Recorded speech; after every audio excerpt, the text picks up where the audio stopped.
Alam nyo guys, dati mahiyain ako. Hindi ako marunong magharap sa camera. Saka ayokong magsasalita-salita sa camera kaya hindi ko nga maintindihan yung lengguwahe ko.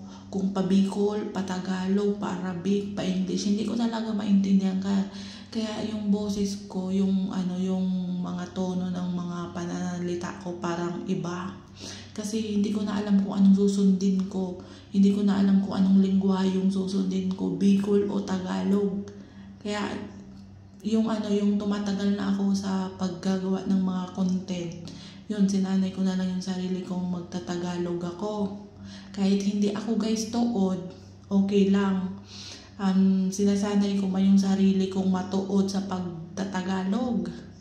Ang hirap guys, ang hirap gumawa ng content kapag hindi mo alam kung anong lengguwahe ang gagamitin mo.